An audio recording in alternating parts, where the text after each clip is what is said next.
Welcome back to Taronga TV, everyone. I'm with Beck, and she is a backyard to bush keeper here, looks after loads of Australian animals. Thanks for being with us, Beck. Thanks for having me. Who have we got here? So this is Lulu, and Lulu is a red kangaroo. And we also have our Kira, and she's a swamp wallaby. She is beautiful.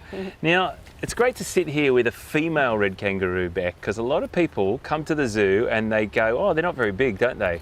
This is a female. Can you talk us through a little bit of the weight of a female and the coloration and everything? Yeah, of course. A lot of people are quite shocked when they come and see our female red kangaroos here because they are quite grey in colour. But that's normal for red kangaroos. It's normal for females. They're sometimes known as blue flyers because their coat is a more blue-grey colour than what are normally more red male kangaroos. Yeah, so she's got beautiful red sort of tinges in the undertones of her coat there, between her ears, on her elbows and all that area.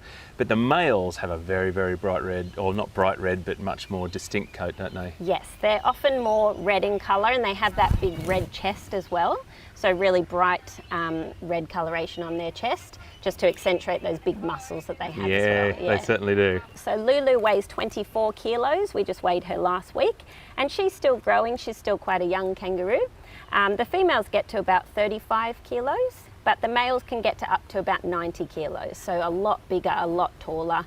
So people often come to see our kangaroos and they are shocked by how small they are because they see the pictures of the male kangaroos. Right. They think they'll be huge, but the females are a lot smaller and often not as red in colour as the males. Now, they do something incredibly interesting that I think people probably don't even know about, but their birthing process and their reproduction is quite extraordinary anyway.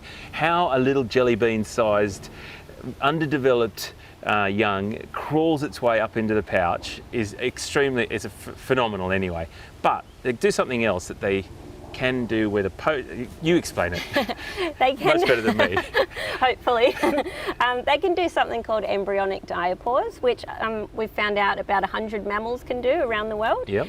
Kangaroos can do this, and it's pretty amazing. So it means that they can have sort of a conveyor belt of joeys going. They can have 3 joeys going at the same time. So they can have one in the pouch, one at foot, and be pregnant. And what they can do is stop the pregnancy at a certain point until the joey in the pouch emerges, and then they'll allow that embryo to develop, and so then they can give birth to another little jelly bean baby. So they just keep going.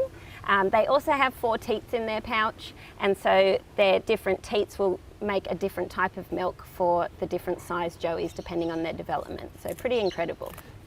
How does that happen? That's just like incredible stuff, isn't it? Like nature is just, it never ceases to amaze me that nature can do that. It can put things on hold and just do it perfectly like that. Aren't you beautiful? Absolutely superb. What do you love about working with them so much? Oh, I just find them fascinating. As we've just talked about, there are so many different things that I learn about them all the time. You see they're quite small, but they can jump over my head if they are going fast enough. So they can hop along at distances as quick as the cars around the streets around here. And they can go about 9 metres in one hop if they're going at full pace. So that's pretty incredible. And those hops are up to about 2 metres high or 1.8 metres high, so straight over our heads if they felt like it.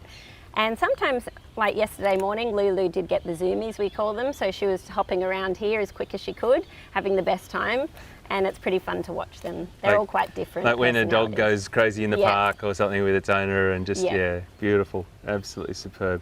And it's a really, really efficient form of transportation for them, isn't it, hopping? Yes, so especially in drought when they need to go large distances looking for food, as they mostly eat grass and they sometimes eat some leaves as well, but mostly grass. So they do need areas where there's enough rainfall to grow the grass. So if we do have drought and they need to go long distances to find food, the way they hop and use their legs when they're just using the 2 back legs is very efficient for them. So they don't get tired like we would if we had to run really far. Now I think on Taronga TV, every situation we've ever sat in, we've been feeding something. Food is a very on the top of the menu, excuse the pun, but in the wild they'd eat grasses, as you said. What have you got? You've got a floral bouquet there of beautiful food. Just to make sure she's, got something to choose from that she really enjoys. This morning I cut some grass for her and also some plants. We've got grevillea with some little flowers, so that's a special treat that a lot of our native mammals enjoy, or even our birds, like our emu loves grevillea flowers. I also brought some greens, so some chicory for her this morning. It is great to watch. There's something very, very satisfying about preparing food for animals and then watching them eat it while you're sitting by. That's for sure. She is just so beautiful. Well, thank you, Beck, for being with us. Thanks for letting us in here. This is very special to be able to get this close. Hello, my girl. How are you going? This close to these beautiful creatures. Thanks for watching. You never know what's around the next corner. We'll see you next time on Taronga TV.